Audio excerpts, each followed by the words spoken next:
ಯಾರೇ ತಪ್ಪಿತಸ್ಥರು ಇದ್ದರೂ ತನಿಖೆ ಮುಗಿದ ನಂತರ ಅವರಿಗೆ ಶಿಕ್ಷೆ ಆಗುತ್ತೆ. ಸೊ ನಾನು ಕೋರಿಕೊಳ್ಳೋದು ಸ್ಥಳೀಯರು ಅಷ್ಟೇ ಪ್ರೊವೊಕೇಟ್ ಆಗ್ತಾರೆ. ಯಾಕಂದರೆ ಪ್ರವಾಸಿಗರು ಅವರು ತಪ್ಪು ಮಾಡಿದರೆ ಅದನ್ನು ನಿಯಮಾನುಸಾರ ಅದನ್ನು ಕ್ರಮ ತೆಗೆದುಕೊಳ್ಬೇಕೇ ಹೊರತು ಪ್ರತಿಯೊಬ್ಬರೂ ಪೊಲೀಸಿಂಗ್ ಅಥವಾ ಜವಾಬ್ದಾರಿಯನ್ನು ಈ ಥರ ಅವರ ಕೆಲಸವನ್ನು ಮಾಡಲಿಕ್ಕೆ ಹೋದರೆ ಇದು ಈ ರೀತಿ ಹಿಂಸೆಯಾಗಿ ಪರಿವರ್ತನೆ ಆಗುತ್ತೆ. ಹಾಗಾಗಿ ಅವರು ಸಹ ಶಾಂತಿಯುತವಾಗಿ ಪ್ರವಾಸಿಗರೊಂದಿಗೆ ವರ್ತಿಸಬೇಕು, ಸಭ್ಯರಾಗಿ ವರ್ತಿಸಬೇಕು. ತಪ್ಪು ಮಾಡಿದ್ದಾರೆ ಅಂದರೆ ಅದನ್ನು ಅವರು ನಿಯಮಾನುಸಾರ ಒಂದು ಕಾನೂನಾತ್ಮಕವಾಗಿ ಕ್ರಮ ವಹಿಸಲಿಕ್ಕೆ ಪ್ರಯತ್ನ ಮಾಡಬೇಕು. ಮೇಡಮ್, ಇಲಾಖೆಯಿಂದ ಯಾರನ್ನಾದರೂ ನೇಮಿಸುವಂಥದ್ದು, ನಿಮಗೆ ಸಿಬ್ಬಂದಿಗಳನ್ನ ನೇಮಿಸುವಂಥದ್ದು ಆ ರೀತಿ ಆದರೆ ಈ ಥರದ ಘಟನೆಗಳು ಸ್ವಲ್ಪ ಕಡಿಮೆ ಆಗ್ತವೆ ಅಂತ 24x7 ಅವ್ರು ಕೆಲಸ ಮಾಡ್ತಾರೆ. ಆ ಥರದ್ದು ಏನಾದರೂ ಮಾಡ್ತೀನಿ. ಈಗ ಒಂದು ಸಭೆಯನ್ನು ತೆಗೆದುಕೊಂಡಿದ್ದೇವೆ. ಈಗ ಗ್ರಾಮಸ್ಥರು ತಮ್ಮ ಮನವಿಗೆ ಅನೇಕ ಏನಾದರೂ ಕೋರಿಕೆಗಳನ್ನು ನಮ್ಮ ಬೇಡಿಕೆಗಳನ್ನು ಇಟ್ಟಿದ್ದಾರೆ. ಅದನ್ನು ಪರಿಶೀಲಿಸಿ ಅವುಗಳನ್ನು ಇಂಪ್ಲಿಮೆಂಟೇಷನ್ ಎಷ್ಟು ಮಾಡಲಿಕ್ಕೆ ಖಂಡಿತ ಕೆಲಸದ ಆ್ಯಕ್ಚುಲಿ ಇವತ್ತು ಬೆಟ್ಟದ ಭೈರವೇಶ್ವರ ಸಕಲೇಶಪುರದಲ್ಲಿ ಇವತ್ತು ಭೇಟಿಯನ್ನು ನೀಡಿದ್ದೇವೆ. ಇದು ಒಂದು ಪ್ರಸಿದ್ಧಿ ಪ್ರವಾಸಿ ತಾಣ. ಸಾವಿರಾರು ಪ್ರವಾಸಿಗರು ಪ್ರತಿ ವರ್ಷ ರಾಜ್ಯದ ಮೂಲ ಮೂಲೆಯಿಂದ ಮತ್ತು ಹೊರ ರಾಜ್ಯಗಳಿಂದಲೂ ಸಹ ಭೇಟಿ ನೀಡ್ತಾರೆ. ವಿದೇಶಿಗರು ಸಹ ಬರ್ತಾರೆ.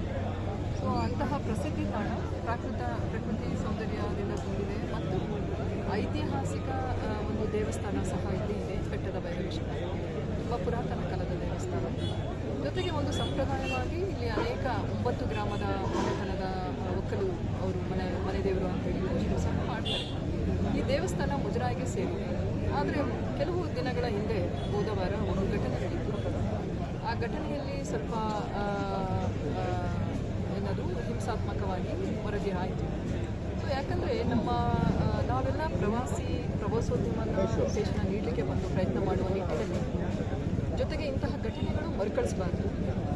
ಮತ್ತು ಜಿಲ್ಲಾಡಳಿತ ಆಗಲಿ ತಾಲೂಕು ಆಡಳಿತವಾಗಿ ಸಂಪೂರ್ಣವಾಗಿ ಪ್ರವಾಸಿಗ ಸ್ನೇಹಿ ಒಂದು ಪರಿಸರವನ್ನು ನಿರ್ಮಾಣ ಮಾಡಬೇಕು.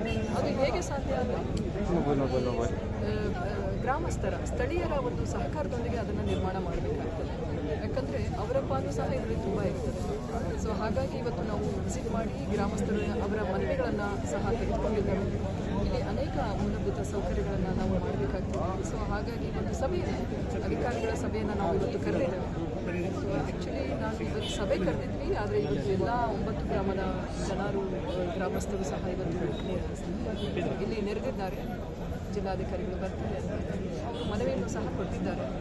ಸೊ ನಾನು ಹೇಳೋದು ಇಷ್ಟೇ, ಪ್ರವಾಸಿಗರು ನಾವು ತುಂಬ ಹೃದಯದಿಂದ ಸ್ವಾಗತ ಮಾಡ್ತೇವೆ ಪ್ರವಾಸಿಗರನ್ನು.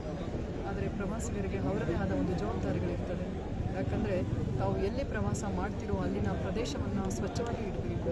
ಜೊತೆಗೆ ಅಲ್ಲಿನ ನಿಯಮಗಳನ್ನು ಮತ್ತು ಸಂಪ್ರದಾಯಗಳನ್ನು ಗೌರವಿಸಬೇಕು.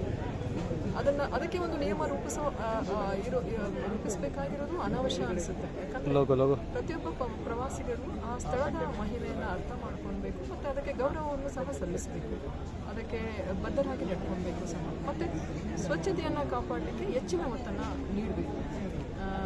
ಅಸಂಬದ್ಧ ವರ್ತನೆಗಳು ಮತ್ತು ಅನಾಗರಿಕವಾಗಿ ವರ್ತಿಸುವುದು ಮತ್ತು ಅಲ್ಲಿನ ಪ್ರದೇಶವನ್ನು ಪರಿಸರವನ್ನು ಗಲೀಜು ಮಾಡುವುದು, ತಾವು ತಂದಿರ್ತಕ್ಕಂಥ ಎಲ್ಲ ನೋಡಿ, ನೀವು ಇಡೀ ಊರಲ್ಲಿ ಸುತ್ತಿ ಬರೀ ಎಲ್ಲಿ ನೋಡಿದ್ರು paper plates, water bottles, plastic ಮತ್ತು ಬಟ್ಟೆಗಳು, ವೇಸ್ಟ್ಗಳು ಎಲ್ಲಂದ್ರೆ ಅಲ್ಲೇ ಹಾಕಿರ್ತಾರೆ.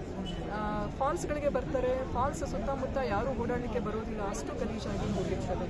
ಸೊ ನಮಗೆ ಸ್ವಚ್ಛತೆಯ ಬಗ್ಗೆ ಪ್ರಜ್ಞೆ ಇಲ್ಲದೇ ಇದ್ದರೆ ನಾವು ಉತ್ತಮ ಪ್ರವಾಸಿಗರಾಗಲಿಕ್ಕೆ ಸಾಧ್ಯವೇ ಇಲ್ಲ. ಹಾಗಾಗಿ ನಾವೆಲ್ಲರೂ ಪ್ರವಾಸೋದ್ಯಮವನ್ನು ಒಂದು ಸೆಲೆಬ್ರೇಷನ್ ಮಾಡ್ತಾ ಪ್ರವಾಸಿಗರಲ್ಲಿ ಕೋರಿಕೊಳ್ಳೋದು ಶಾಂತಿಯುತವಾಗಿ ವರ್ತಿಸಿ, ಅಲ್ಲಿನ ಸ್ಥಳೀಯರ ಒಂದು ಭಾವನೆಗಳನ್ನು ಗೌರವಿಸಿ ಮತ್ತು ದೇವಸ್ಥಾನ ಮತ್ತು ಇತರ ಸಾಂಪ್ರದಾಯಿಕ ಧಾರ್ಮಿಕ ಸ್ಥಳಗಳಲ್ಲಿ ಸಭ್ಯವಾಗಿ ವರ್ತಿಸಿ ಸ್ವಚ್ಛತೆಯನ್ನು ಕಾಪಾಡಿ ಅಂತ ಹೇಳ್ತೇನೆ. ಮತ್ತು ಇವತ್ತು ನಾವು ಸಭೆಯನ್ನು ತೆಗೆದುಕೊಳ್ತಾ ಇದ್ದೇವೆ.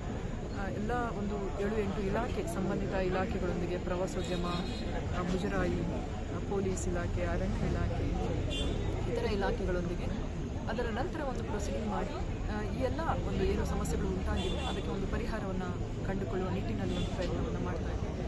ಧನ್ಯವಾದ.